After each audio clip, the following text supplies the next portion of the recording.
Bonjour, dans cette vidéo, on va traiter les exercices de redressement monophasé fixe, partie numéro 2.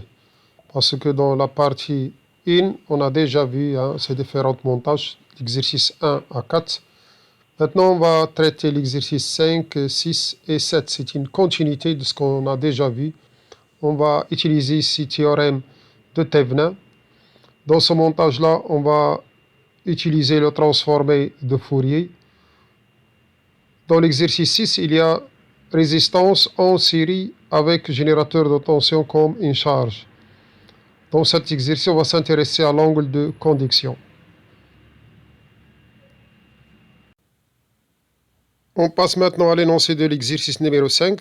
On a un montage constitué de deux diodes D1 et D2, générateurs de tension continue 10 volts, trois résistances R1, R2 et R3. Question, calculer la tension VR3 en borne de R3 dans les cas suivants. Comme on a ici E égale à 10 volts, V diode est égal à 0,7 volts. Tension C, on va prendre tension C égale à 0,7 volts. La résistance statique de la diode, c'est 0 ohm. Ça, c'est pour les deux diodes, bien sûr. R1 égale R2 égale R3 égale 10 kΩ. On va utiliser deux méthodes. On va commencer par la première méthode. On va appliquer le théorème de Thevenin. On va prendre notre montage et on va s'intéresser à cette partie. On va considérer que D2 et R3 comme une charge pour ce montage-là. On va éliminer cette partie. On va calculer ici E Thevenin, R Thevenin, puis on va brancher à E Thevenin en série avec R Thevenin, D2 en série avec 10 kg. On va commencer de calculer la tension E Thevenin. On a dit que D2 et R3 seront considérés comme une charge pour le montage. On va les débrancher, on va calculer la tension entre A et B, c'est E Thevenin. On va appliquer diviseur de tension, parce qu'entre ces deux points ici, il y a E moins VD. E moins VD qui se trouve entre ces deux points, c'est-à-dire la tension appliquée à R1 et à R2, c'est E moins VD. Diviseur de tension R2 est égal, la tension est égale à E moins VD, cette tension ici qu'on a ici, fois R2 divisé par la somme des résistances. Sinon, on peut calculer uniquement le courant I1 et E Thevenin est égal à VR2 est égal à R2 fois I1. Or, I1 c'est quoi?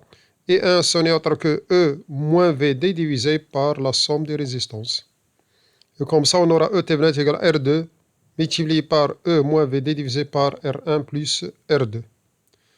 Application numérique, on trouve 4,65 volts. On passe maintenant pour calculer R Thevenin. Pour calculer R Thevenin, il suffit de court-circuiter les générateurs de tension. On aura ce montage. RAB est égal à R Thevenin égale R2 fois R1 divisé par la somme, c'est-à-dire R1 plus R2. Application numérique, on trouve 5 kg. Je répète, les deux résistances R1 et R2 sont en parallèle. Résistance équivalente de deux résistances en parallèle, c'est produit divisé par la somme, ça donne 5 kg. Pour calculer VR3,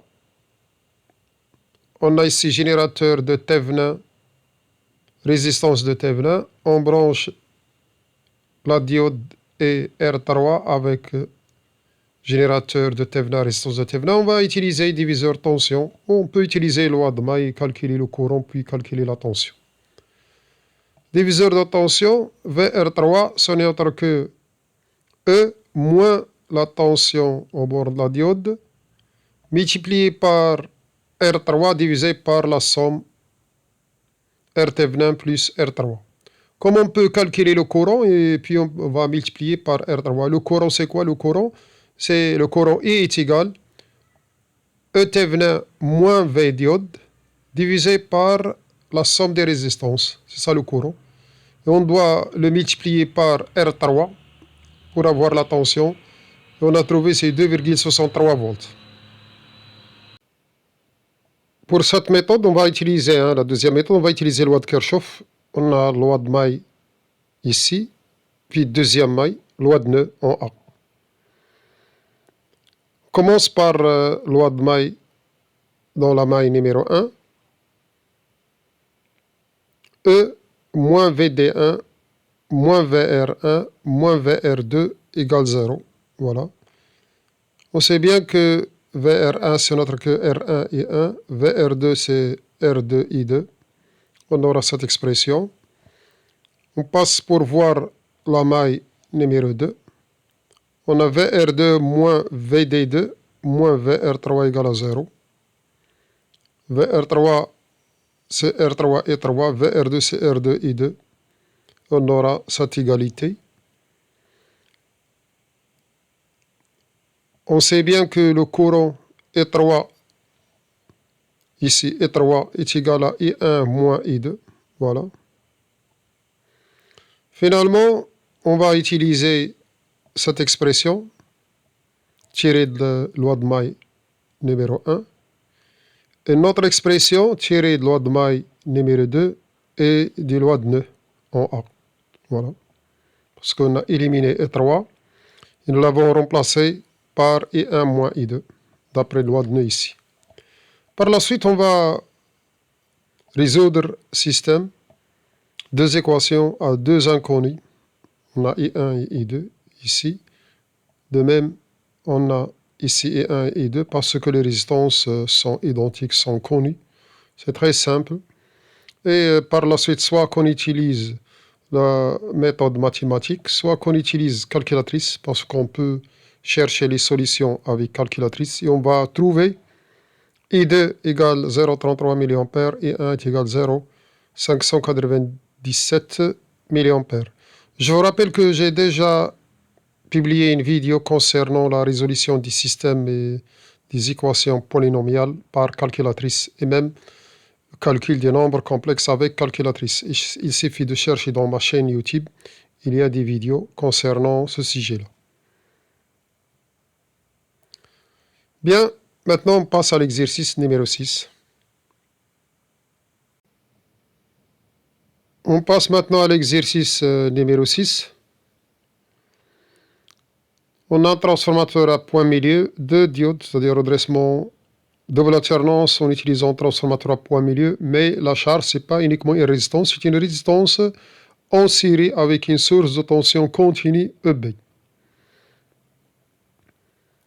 La question, c'est donner l'expression de Emax, courant maximum dans R, qui va circuler ici, dessiner la lyre de la tension VR de T et donner l'expression de l'angle de conduction.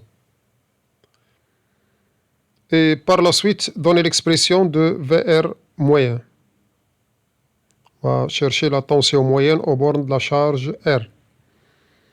On va utiliser cette égalité uniquement comme rappel. Cos pi moins θ1 est égal à moins cos θ1. On va voir maintenant la solution. S'il n'y a pas EB, s'il y a uniquement la charge, la diode commence à conduire lorsque ES1 de T devient supérieur à la tension C07. Mais comme il y a aussi ici EB, on doit écrire ES1 max sinus oméga T1 est supérieur à EB plus 0,7 pour avoir une conduction, bien sûr, de la diode. On va poser θ1 égale à oméga T1 pour calculer l'angle à partir duquel la diode commence à conduire. On a ES1 max sin θ1 est égal à EB plus 0,7, c'est-à-dire, ça c'est la limite, c'est-à-dire lorsqu'il devient supérieur à cette valeur, il va commencer à conduire. Et par la suite, on aura θ1 est égal à arc sin EB plus 0,7 divisé par ES max.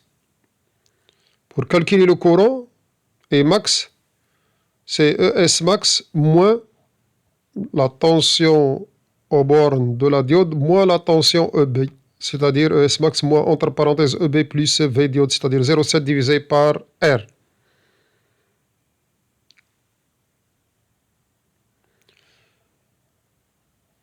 L'angle de conduction, la diode commence à conduire à partir de θ1 et la conduction s'arrête à l'angle pi moins θ1. C'est-à-dire il va laisser passer uniquement une partie qui est là, qui dépasse à EB plus 0,7. L'angle de conduction, c'est entre ces deux parties, c'est θ1 et pi moins θ1. Si pi moins θ1 est égal à pi moins 2 θ1. C'est ça l'angle de conduction. Voilà, la partie de conduction, c'est ici. Donc il va commencer à conduire à partir de θ1 et s'arrête à partir de pi moins θ1. La distance entre pi moins θ1 et θ1, ce n'est que pi moins θ1 moins θ1. Ça donne cette valeur. Bien, on passe maintenant pour calculer un VR moyen. Ce n'est autre que 1 sur pi de θ1 à pi moins θ1 au max sin θ moins EB plus V diode d θ. On va poser EB' est égal à EB plus 0,7 pour faciliter un peu le calcul. Et on aura cette expression, VR moyen est égal à 1 sur pi, l'intégrale de θ1 à pi moins θ1 ES max sin θ dθ, 1 sur pi θ1 pi moins θ1 moins EB' dθ.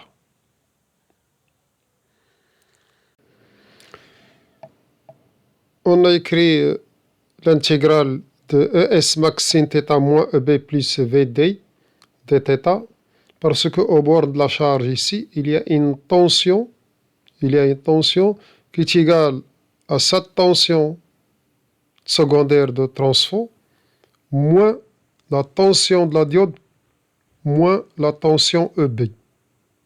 C'est pour cette raison qu'on a écrit ici cette expression. On passe maintenant pour calculer l'intégrale. On sait bien que l'intégrale de sin θ, c'est moins cos θ. Par la suite, on aura cette expression de cette partie. Voilà.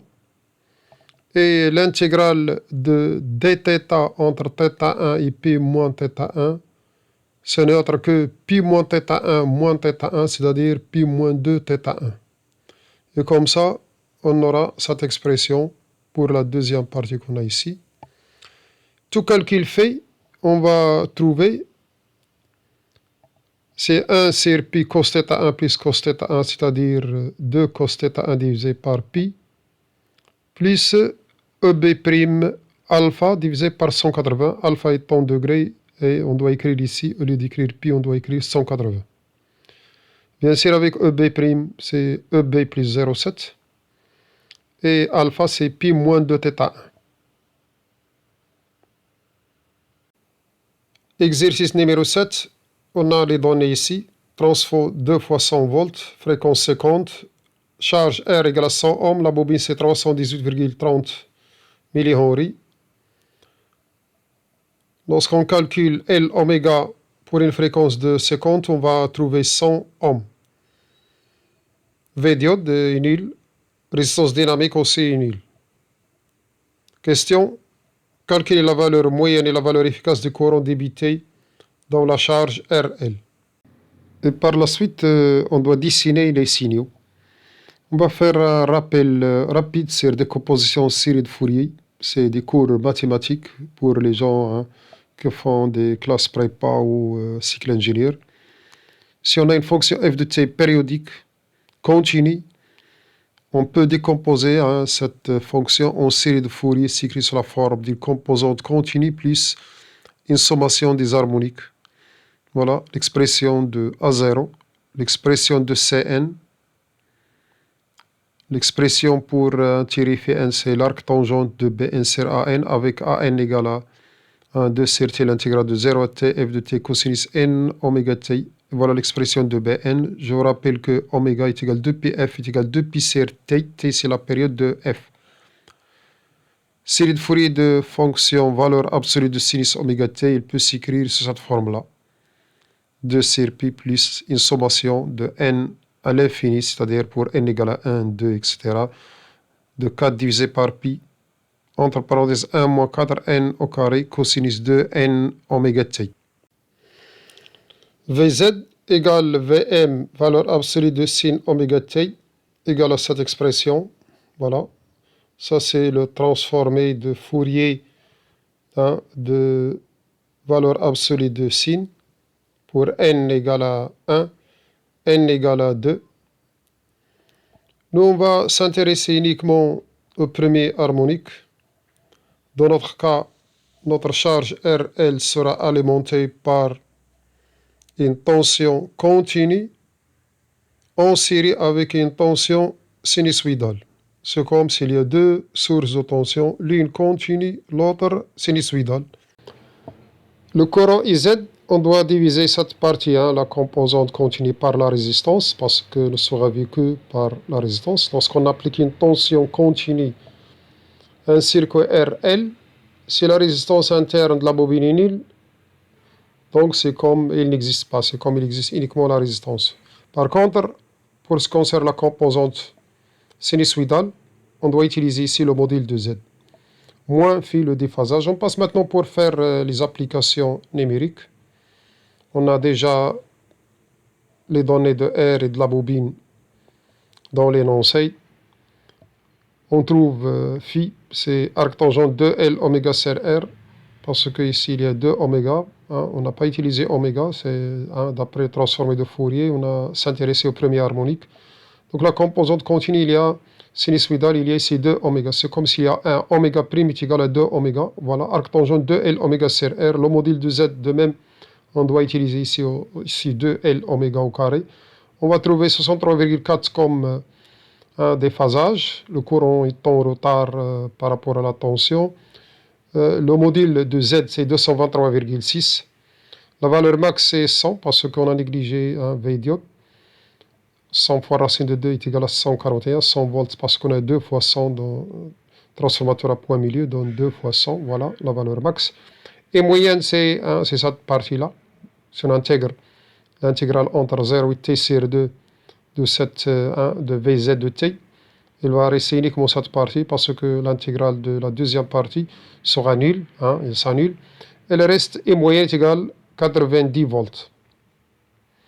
Et moyenne, c'est V moyenne divisé par R, c'est 0,9 ampères. Bien, on va s'intéresser maintenant pour calculer E efficace. Et U efficace. E efficace, c'est 100 volts. C'est 141,42 divisé par racine de 2. C'est la tension de E secondaire. Voilà, c'est 100 volts. Et efficace est égal racine de la composante continue au carré plus E au carré de la partie sinusoïdale, l'efficace de la partie sinusoïdale. Bien, on va essayer maintenant de faire du calcul, voilà, pour calculer la valeur efficace. On a Vz est égal à cette expression, on va faire des applications numériques. On connaît bien Vmax, le module de Z déjà calculé, on va trouver Vz égale 90 moins 60 cosinus 2 oméga t. Si on divise cette partie par R, il donne 0,9. Et cette expression, 60 divisé par le module de Z, il donne 0,27. D'où la valeur efficace racine de E moyenne au carré plus E efficace de la partie sinusoïdale au carré. On a le courant moyen, c'est 0,9 au carré, application numérique. Ici, c'est la valeur max, donc on doit diviser par racine de 2. Pour avoir une valeur, pour avoir le courant efficace, c'est 0,27 divisé par racine de 2, voilà, ici au carré. Et on aura finalement E efficace égale 0,92 ampères. Et moyen, c'est déjà calculé, c'est 90 volts. Tension efficace, elle est donnée, on n'a pas retranché V diode, c'est 2 fois 100. Donc on a tension efficace, c'est 100 volts. Voilà, ça c'est la tension efficace du signal redressé parce qu'on a négligé shift de tension au bord de la diode. Le courant efficacité, lorsqu'on veut calculer la puissance dissipée dans une charge résistive, on doit utiliser le courant efficace. Par contre, lorsqu'on parle d'un moteur à courant continu, il ne voit que la tension moyenne. Les autres harmoniques vont uniquement chauffer le circuit magnétique du moteur. On passe à la simulation.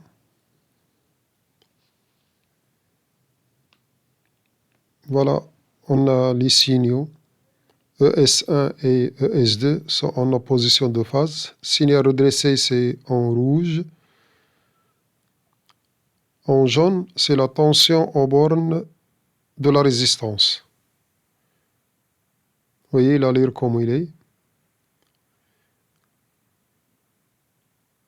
Il y a un certain déphasage entre le courant et la tension. Vous voyez, lorsque la tension passe par le max, vous voyez, l'autre il est en retard. Le courant, il passe par son max avec un retard d'angle phi qu'on a calculé arc tangent de L oméga sur R. On donne ici une idée sur les allures. Bien, on a terminé cette vidéo. Merci de votre attention et cliquez sur la cloche.